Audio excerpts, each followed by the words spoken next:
క్యాన్సర్ను పూర్తిగా నియంత్రించడం, నయం చేయడమే తన జీవిత లక్ష్యమని పద్మభూషణ్ అవార్డు గ్రహీత, ప్రముఖ క్యాన్సర్ వైద్య నిపుణులు డాక్టర్ నోరి దత్తాత్రేయుడు పేర్కొన్నారు. 60 నుంచి 70% వరకు ముందస్తు గుర్తింపు, సరైన చికిత్సతో నయం చేయవచ్చునని అన్నారు. భారత రాష్ట్రపతి చేతుల మీదుగా పద్మభూషణ్ పురస్కారం అందుకోవడం ఎంతో గౌరవంగా భావిస్తున్నారని ఆయన పేర్కొన్నారు. గాంధీనగర్లోని హోటల్ ఐలాపురంలో నిర్వహించిన మీట్ అండ్ గ్రీన్ కార్యక్రమంలో పద్మభూషణ్ అవార్డు గ్రహీత, ప్రముఖ క్యాన్సర్ వైద్య నిపుణులు డాక్టర్ నోరి దత్తాత్రేయుని ఘనంగా సన్మానించారు. తనకు జరిగిన సత్కారానికి ఉచిత రీతిన ధన్యవాదాలు తెలియజేస్తూ ఆయన ప్రసంగించారు. తాను కృష్ణా జిల్లా మంటాడలోనే జన్మించానని, విజయవాడలో చదువుకున్నానని గుర్తు చేసుకున్నారు. భారతదేశం వైద్య రంగంలో ఎంతో అభివృద్ధి చెందిందని, మన రాష్ట్రంలో కూడా అనేక పెద్ద ఆసుపత్రులు విస్తరించాయని వెల్లడించారు. 2 తెలుగు రాష్ట్రాల్లో క్యాన్సర్ వ్యాధిన బారిన పడుతున్న వారి సంఖ్య పెరుగుతోందని ఆందోళన వ్యక్తం చేశారు. దీనిని పూర్తిగా నియంత్రించడం, నయం చేయడమే తన జీవిత లక్ష్యమని పేర్కొన్నారు. 60 నుంచి 70% వరకు ముందస్తు గుర్తింపు, సరైన చికిత్సతో నయం చేయవచ్చునని అన్నారు. ముఖ్యంగా సర్వైకల్ క్యాన్సర్ను వ్యాక్సిన్ ద్వారా సమర్థవంతంగా నివారించవచ్చునని వివరించారు. ఇటీవల భారత రాష్ట్రపతి చేతుల మీదుగా పద్మభూషణ్ పురస్కారం అందుకోవడం ఎంతో గౌరవంగా భావిస్తున్నట్లు చెప్పారు. ఎమ్మెల్యే మండలి బుద్ధప్రసాద్ మాట్లాడుతూ, పేద ప్రజలకు అత్యాధునిక క్యాన్సర్ వైద్య సేవలు అందించాలన్న ఎన్టీఆర్ సంకల్పంతోనే బసవతారకం క్యాన్సర్ ఆసుపత్రి ఏర్పాటైందని, వేలాది మంది రోగులకు ప్రాణదాతగా నిలిచిందని పేర్కొన్నారు. ప్రపంచవ్యాప్తంగా క్యాన్సర్ చికిత్సలో విశేష సేవలందించిన డాక్టర్ నోరి దత్తాత్రేయుడు ఆంధ్రప్రదేశ్కు చెందినవారు కావడం రాష్ట్రానికి గర్వకారణమన్నారు. ఈ కార్యక్రమంలో విశ్రాంత ఐఏఎస్ అధికారి లక్ష్మీ నృసింహం, వ్యవసాయ రంగ నిపుణులు అక్కినేని భవానీ ప్రసాద్, అంతర్జాతీయ ఛాయా చిత్రకారుడు తమ్మ శ్రీనివాసరెడ్డి తదితర ప్రముఖులు పాల్గొన్నారు. తెలుగు జాతి గర్వించదగ్గ మహోన్నత వ్యక్తి, అపర ధన్వంతరిగా ఈ రోజున క్యాన్సర్ మహమ్మారిని పారదొలటానికి అమెరికా దేశంలో ఉండి విశేష సేవలు అందిస్తున్న డాక్టర్ నోరి దత్తాత్రేయ గారికి పద్మభూషణ్ పురస్కారం రావటం భారతీయులకే కాకుండా ప్రత్యేకించి తెలుగు జాతికి అత్యంత గర్వదాయక విషయం. ఒక సామాన్యమైన పేద కుటుంబంలో జన్మించి స్వయం కృషితో అంచెలంచెలుగా ఎదిగి ఈ రోజున ప్రపంచ ప్రసిద్ధ వైద్య నిపుణుల్లో ఒకరిగా గుర్తింపు పొందటం మనందరికి కూడా చాలా గర్వదాయక విషయం. అలాగే ఇవాళ బసవతారకం హాస్పిటల్ హైదరాబాద్లో ఏర్పడిందంటే దానికి ప్రధాన కారణభూతుడు డాక్టర్ నోరి దత్తాత్రేయ గారు. ఎన్టీ రామారావు గారి సతీమణి బసవతారకం గారికి క్యాన్సర్ వ్యాధి నివారణ నిమిత్తం వారిని అమెరికాకు తీసుకెళ్ళినప్పుడు డాక్టర్ నోరి దత్తాత్రేయ గారు వారికి చికిత్స అందించడం జరిగింది. ఆ సమయంలో బసవతారకం గారు డాక్టర్ గారితో ఒక మాట చెప్పింది, నా దగ్గర డబ్బు ఉంది కాబట్టి నేను ఇక్కడికి వచ్చి వైద్యం చేయించుకుంటున్నాను. రాష్ట్రంలో ఎంతోమంది పేదవాళ్ళు ఉన్నారు, వాళ్ళకి వైద్యం చేసే అవకాశం లేదు కదా, అంచేత ఒక క్యాన్సర్ హాస్పిటల్ హైదరాబాద్లో పెడితే బాగుంటుందని చెప్పి సూచించటం, దాన్ని శిరోధార్యంగా భావించి ఎన్టీ రామారావు గారు దత్తాత్రేయ గారి సంపూర్ణ సహాయ సహకారాలతో, సలహాలతో వాళ్ళ బసవతారకం హాస్పిటల్ నిర్మాణం చేయటం, వాళ్ళ భారతదేశంలో అత్యంత ప్రతిష్టాత్మక హాస్పిటల్గా రూపొందడం జరిగిన విషయం. అలాగే ఆంధ్రప్రదేశ్ ప్రభుత్వం కానీ, తెలంగాణ ప్రభుత్వం కానీ వారిని సలహాదారులుగా తీసుకుని ఈ క్యాన్సర్ మహమ్మారి నుంచి తెలుగు జాతిని విముక్తం చేయాలని చెప్పిన ప్రయత్నాలు చేయటం కూడా సంతోషదాయకమైన విషయం. ఏది ఏమైనప్పుడు కూడా తెలుగు జాతిలో పుట్టిన మహోన్నతమైన వ్యక్తి వారు. వారికి ఎన్ని పురస్కారాలు ఇచ్చినా కూడా తక్కువే. అయితే ఈ రోజున భారత ప్రభుత్వం వారికి పద్మభూషణ్ ఇవ్వటం మనందరికి కూడా చాలా ఆనందదాయకమైన విషయం. వారి సేవల్ని రాష్ట్ర ప్రభుత్వాలు విశేషంగా వినియోగించుకుని ఈ క్యాన్సర్ మహమ్మారి నుంచి వాళ్ళ బాధ్యతలను బయటపడేయటానికి కావాల్సిన విధంగా సౌకర్యాలు ఏర్పాటు చేయాలని చెప్పి మాత్రం కోరు. ఇక్కడ విజయవాడ వచ్చి ఈ సభలో పార్టిసిపేట్ చేయడం అనేది నాకు ఎంతో ఆనందకరమైన విషయం. ఎందుకంటే నేను ఇక్కడి నుంచి దగ్గరలోనే ఊళ్ళో మంటాడలో పుట్టాను. ఇక్కడ నేను చాలా స్కూలింగ్ అప్పుడు అంతా ఇక్కడ తిరుగుతూ ఉండేవాడిని విజయవాడలో. ఎందుకంటే మా సిస్టర్స్, మా బ్రదర్ ఇన్ లాస్ వాళ్ళందరూ ఇక్కడే ఉండేవాళ్ళు విజయవాడ గవర్నర్పేటలో. ఇప్పుడు అవన్నీ రూపు మారిపోయినాయని అక్కడ వీళ్ళకెడితే ఏం కనిపించలేదు. సో ఇవాళ బుద్ధప్రసాద్ గారు, శ్రీనివాసరెడ్డి గారు, అందరు పెద్దలందరూ, ఊళ్ళో ఉన్న పెద్దలందరూ వచ్చి నన్ను గౌరవించేందుకు ఈ సభను పెట్టారు. అది ఎంతో నాకు ఆనందకరంగా ఉంది. మీకు లాస్ట్ వీక్ పద్మభూషణ్ తీసుకోవటం జరిగింది నాకు.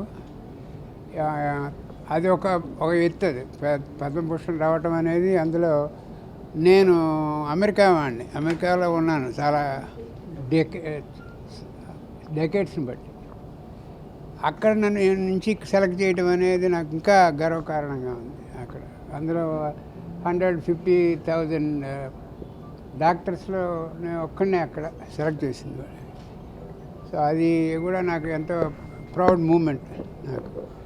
ఎస్పెషల్లీ ఇక్కడ ఇవాళ నాకు ఇక్కడ పార్టిసిపేట్ చేయడం అనేది ఇంకా ఆనందకరమైన. ఎందుకంటే నాకు అమెరికాలో వస్తూ ఉంటాయి గౌరవాలు, రివార్డ్స్, అవార్డ్స్ ఇంటర్నేషనల్గా అన్ని కంట్రీల్లో.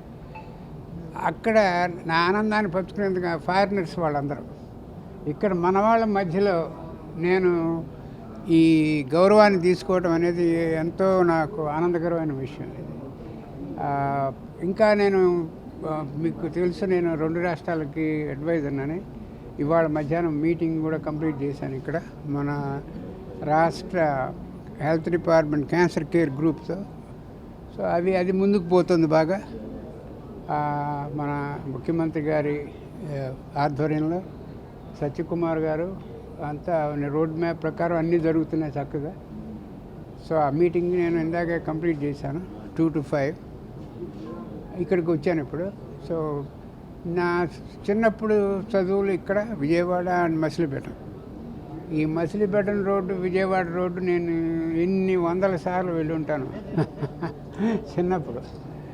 ఆ తర్వాత ఇక్కడ నేను సైకిల్ మీద తిరిగిన రోజులు ఎన్నో ఉన్నాయి. ఇది కాళేశ్వరం మార్కెట్, ఐఎమ్ షూర్ ఇంకా ఉందేమనుకుంటాను. ఆ కాళేశ్వరం మార్కెట్కి వెళ్ళి కూరగాయలకి అవన్నీ వెళ్ళి సైకిల్ మీద వెళ్ళి తెచ్చుకుంటూ ఉండేవాళ్ళు. సో అనుభూతులు ఇక్కడ, పర్సనల్ అనుభూతులు ఎన్నో ఉన్నాయి ఇక్కడ. సో ఇది నాకు వెరీ స్పెషల్. ఇవాళ అందరినీ మీట్ అవటం, ఊళ్ళో పెద్దలందరినీ, బుద్ధప్రసాద్ గారు, శ్రీనివాసరెడ్డి గారు, అందరూ చాలామంది పేరున తెలుసుకుని మాట్లాడదామని ఉంది నాకు.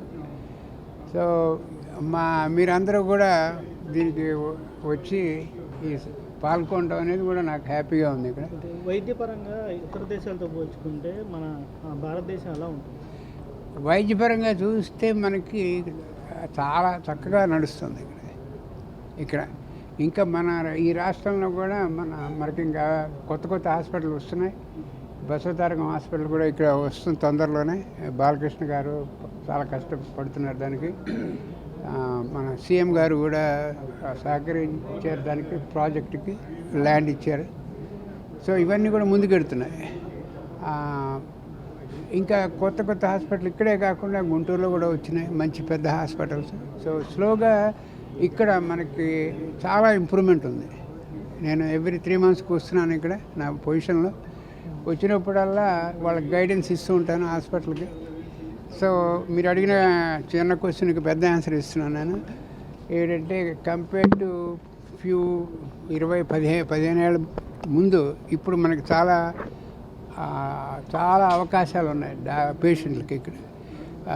డయాగ్నోసిస్లో కానీ, డిటెక్షన్లో కానీ, క్యాన్సర్ ట్రీట్మెంట్లో కానీ అన్నీ కూడా ఇతర దేశాలతో కంపేర్ చేస్తే మనం ఏం తక్కువగా లేము. ఎస్పెషల్లీ కొన్ని సిటీస్లో the treatment is in par with other countries. మనకి వచ్చింది ఏంటంటే మనకి మంది ఎక్కువ ఉన్నారు, పేషెంట్లు ఎక్కువ ఉన్నారు. ఆ పేషెంట్ని ఎలా మనం ఈ క్యాన్సర్ అనే దాన్ని అడ్రస్ చేయాలనే దానికి నేను చాలా ప్లాన్లు ఇచ్చాను. ఇక్కడ గవర్నమెంట్ ఆఫ్ ఆంధ్రప్రదేశ్ సీఎం గారికి, అక్కడ రేవంత్ రెడ్డి గారికి కూడా 2. దాని ప్రకారం నడుస్తున్నాం మనం. ఏంటి ఎలా దీన్ని క్యాన్సర్ సెంటర్లో పెట్టుకుంటూ పోతే మనం జయించే యుద్ధం కాదు ఇది క్యాన్సర్ది.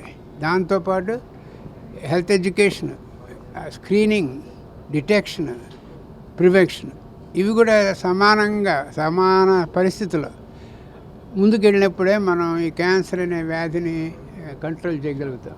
సో ఇవన్నీ ప్లాన్లు చక్కగా నడుస్తున్నాయి. సో మనకి ఆశ క్యాన్సర్ గురించి భయం తగ్గే రోజులు దగ్గరలోనే ఉన్నాయి. ఇప్పుడు కూడా భయపడక్కర్లేదు. మన మీడియా మీరందరూ చెప్పాల్సింది ఏంటంటే అందరి ప్రజలకి ఈ స్టిగ్మా కొంచెం తగ్గించుకోవాలి. Cancer is not a death sentence అని. తర్వాత హెచ్పివి వ్యాక్సినేషన్ మొదలెట్టారు ఇక్కడ. మనకిచ్చిన సెంట్రల్ గవర్నమెంట్ ఇచ్చిన ప్లాన్ ప్రకారం అన్నీ ఇంప్లిమెంట్ చేసాం.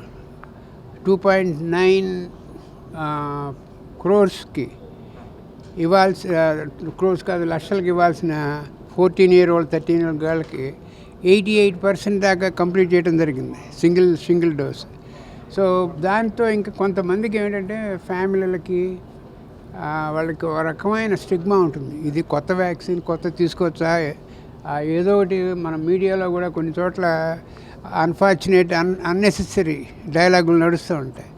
దాన్ని మీరు చేయాల్సింది ఏంటంటే అదంతా తప్పు. ఇది 100% గుడ్ వ్యాక్సిన్. ఇది అన్ని కంట్రీలో ప్రూవ్ చేసాం. అమెరికా ప్రూవ్ చేసాం, ఆస్ట్రేలియా ప్రూవ్ చేసాం, యూకేలో ప్రూవ్ చేసాం. దీని గురించి భయపడి ఇదేదో తప్పుది అనుకోవటం అనేది మంచి పని కాదు. ఎందుకంటే మీ ఆరోగ్యం మీరు పాడు చేసుకోమాకండి. ఇక్కడ సర్వికల్ క్యాన్సర్ అనేది భయంకరమైన క్యాన్సర్. మన ఇండియాలో 200 మంది విమెన్ పోతున్నారు దాంతో ఎవ్రీ డే. సో దాన్ని నా గోల్ ఏంటంటే కంప్లీట్గా ఇరాడికేట్ చేయాలి. ఎలా చేయగలమంటే vaccination.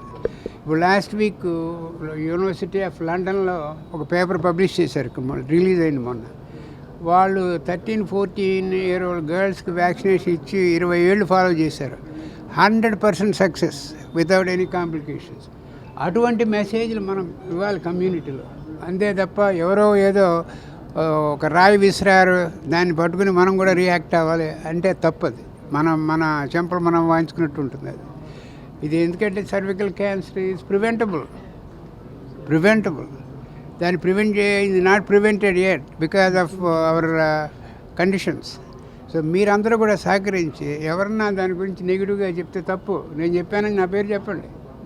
Doctor Nori said it's very safe and 100% guarantee. Just like పోలియోలో ఇనీషియల్గా ఇలాగే బాధపడ్డారు ఏమవుతుందా అని. అందరూ ఎవ్రీబడీ నా ఫాలోస్ పోలియో వ్యాక్సినేషన్. ఇది కూడా అలాగే అవుతుంది. తొందరలోనే మనం దీన్ని కంప్లీట్గా ఎలిమినేట్ చేసే కంట్రీలో నెంబర్ 1 కంట్రీ కింద మారాలి ఇండియా. అది నా గోల్. అది అయ్యేదాకా నేను అందరినీ బాధిస్తూనే ఉంటాను, గవర్నమెంట్, సెంట్రల్, లోకల్ అందరినీ. So there is good news. Out of 15 lakh new cases we see in the country every year, 60 to 70% are preventable cancers. చూసుకోండి, అంటే మన చేతిలో ఉన్న వ్యవహారాలు అవన్నీ. 60 to 65 to 70 are preventable. ఈ prevention is through either vaccination, prevention is through screening and early detection, or tobacco. Out of these 60-70%, 90% of cancer are due to tobacco. ఒక్క drug tobacco, chewing, smoking, all రకాలు. అది కనుక మీరు మీడియాలో దాని గురించి వచ్చిన దుర్లక్షణాలన్నీ మనం పబ్లిసైజ్ చేయగలిగితే ఆ నెంబర్ తగ్గుకుంటూ వస్తుంది. ఇప్పుడు అమెరికాలో మేము టొబాకో చాలా మటుకు బ్యాన్ చేసాం. స్కూళ్ళ దగ్గర చుట్టుపక్కల 10 మైళ్ళలో నో స్మోకింగ్ ఇలాంటివన్నీ పెట్టడంతో ఎప్పుడూ లేని సుగుణాలు కనిపించినాయి మాకు. లంగ్ క్యాన్సర్ రేట్స్ తగ్గడం మొదలెట్టినాయి. ఎప్పుడు అనుకూల తగ్గుతాయని. అన్ని క్యాన్సర్లు హెడ్ అండ్ నెక్, మౌత్ క్యాన్సర్లు తగ్గడం మొదలెట్టినాయి ఒక్క ఇంటర్వెన్షన్. ఒక్క ఇంటర్వెన్షన్తో. ఏమిటా intervention? Tobacco education, anti tobacco campaign.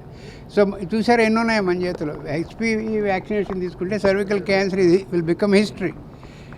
Tobacco programme పెట్టుకుంటే యాంటీ టొబాకో ఒక 30-40% of cancers will not occur.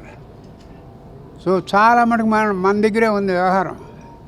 So మీరు మీడియా కూడా, డాక్టర్లు, ఎన్జిఓలు అందరూ చేయాల్సినవి ఏంటంటే ఈ మంచివి ప్రమోట్ ఎక్కువ చేయాలి.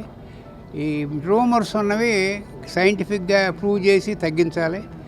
మీరు ఎక్కడన్నా ఎవరన్నా ఇంకా లేదండి అది ఇది అంటే నా పేరు చెప్పండి. డాక్టర్ గారు చెప్పారు. Thank you.